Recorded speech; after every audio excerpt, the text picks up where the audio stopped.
I'm so pleased to have Stefano Marani, the CEO of Renergen Limited. Thank you so much for your time and thank you for being here today. I really appreciate the opportunity. Thank you. Let's jump right into it. So, how will the acquisition of the ASP isotopes transform your operational and strategic priorities, particularly regarding the Virginia gas project in South Africa? So, on multiple levels, if you consider the original philosophy behind Renergen and what we were doing, we're vertically integrated from cradle all the way through to grave. And that was on two primary products, being liquid helium and natural gas. Natural gas is obviously critical to the South African economy because of our energy insecurity. Helium is a critical material and consumed globally in many, many industries. Now, with the acquisition of ASP, you have a perfect hand-in-glove fit. A lot of their operations are in South Africa. They produce a lot of the critical materials for next-generation products.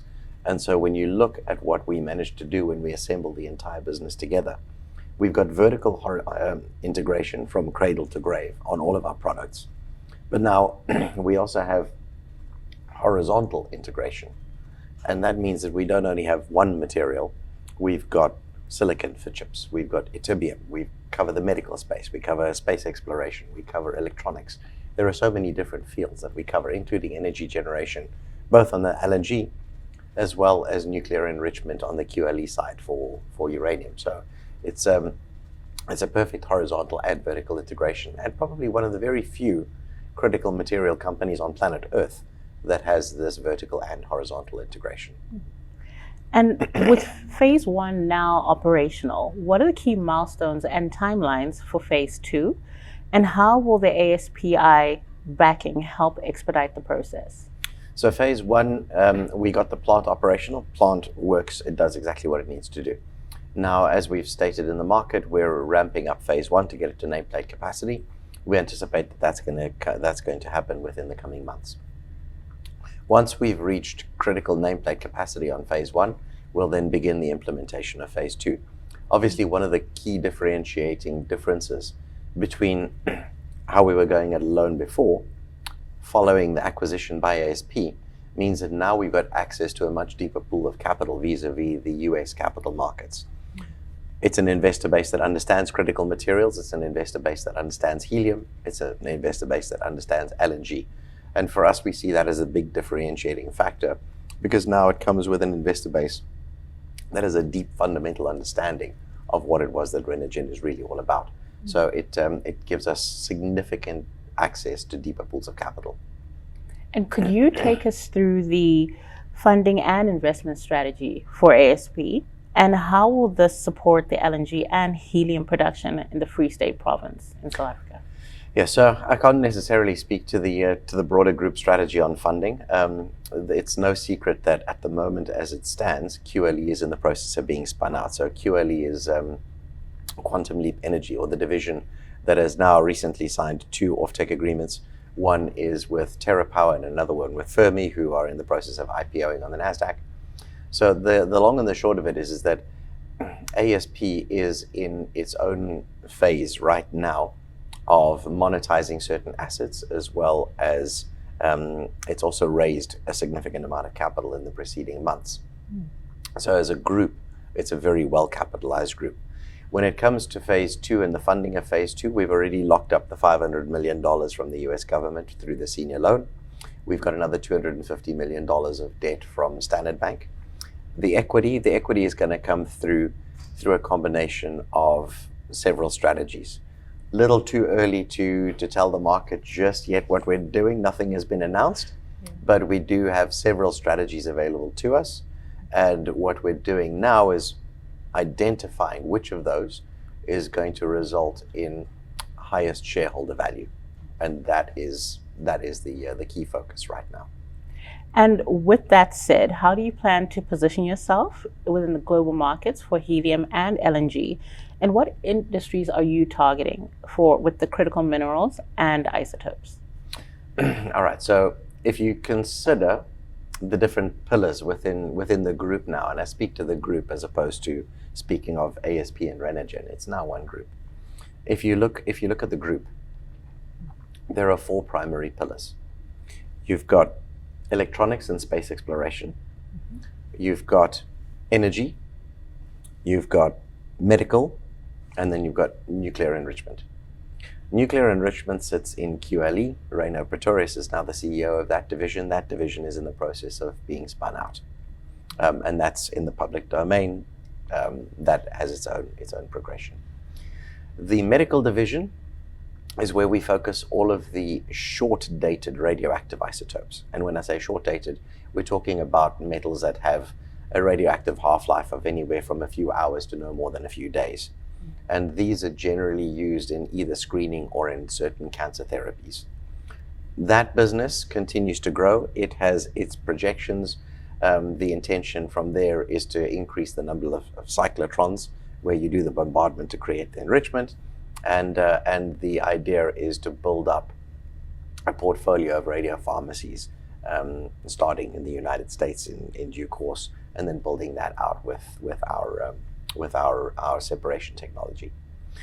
On the energy side, obviously we've got the mining vis-a-vis the Tetra the Virginia gas project, and that's obviously extracting the LNG and the helium.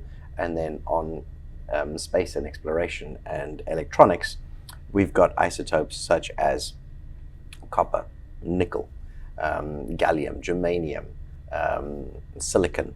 These are all critical elements that go into the manufacture of microchips. And when you isotopically purify them, you enhance these materials greatly, and it changes the fundamental nature of how the microchip works, and it vastly improves its operational efficiency. So right now the key focus is on assembling the team for the electronics rollout, and that's an exciting task that I have for the next few months.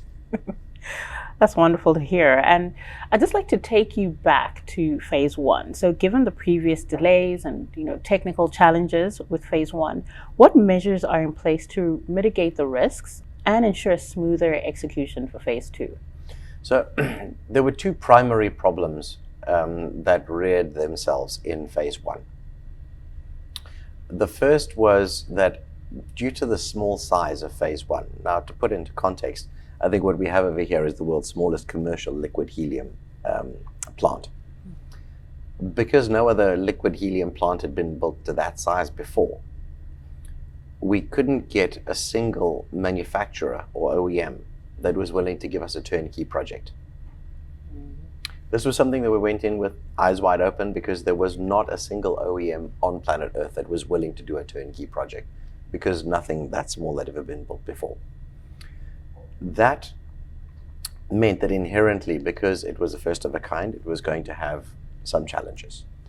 And the second problem that we had was in the process of the construction, there were some inevitable delays by virtue of the fact that the OEM hadn't told us that there was a leak in the cold box, and ran it for 6 months without telling us. And then that had corresponding knock-on delays, and these corresponding knock-on delays then meant that we were spending money which we should have been spent on drilling to try and rectify these problems, because the investors and the lenders wanted to see whether the plant worked or not.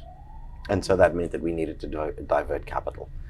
Phase two is a completely different ballgame. Phase two is now a very large helium liquefier by global standards. The equipment is pretty much off the shelf.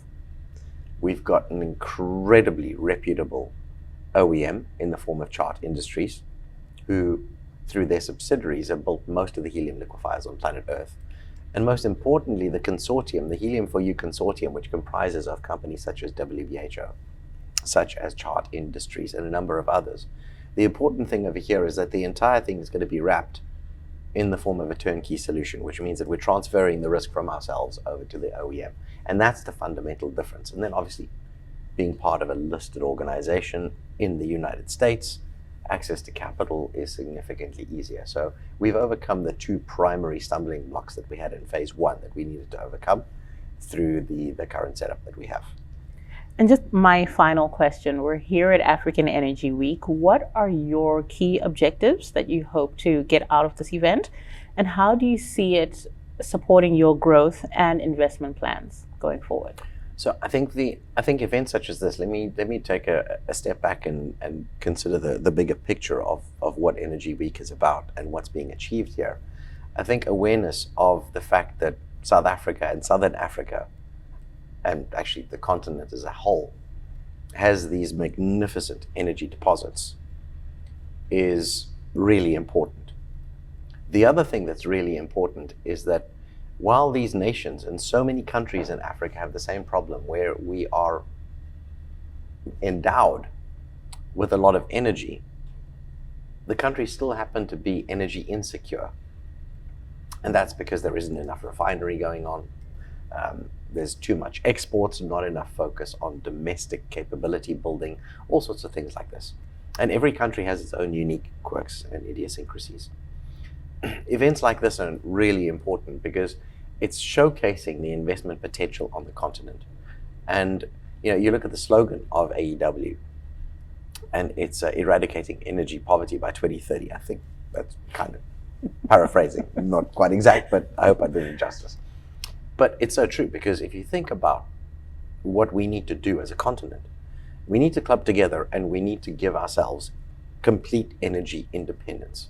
Think about all of the major economies in the history of the world, the ones that really had a very strong growth trajectory and managed to get themselves out of poverty and move themselves towards the status of being considered a developed or a rich nation. Not one of them did it without energy security.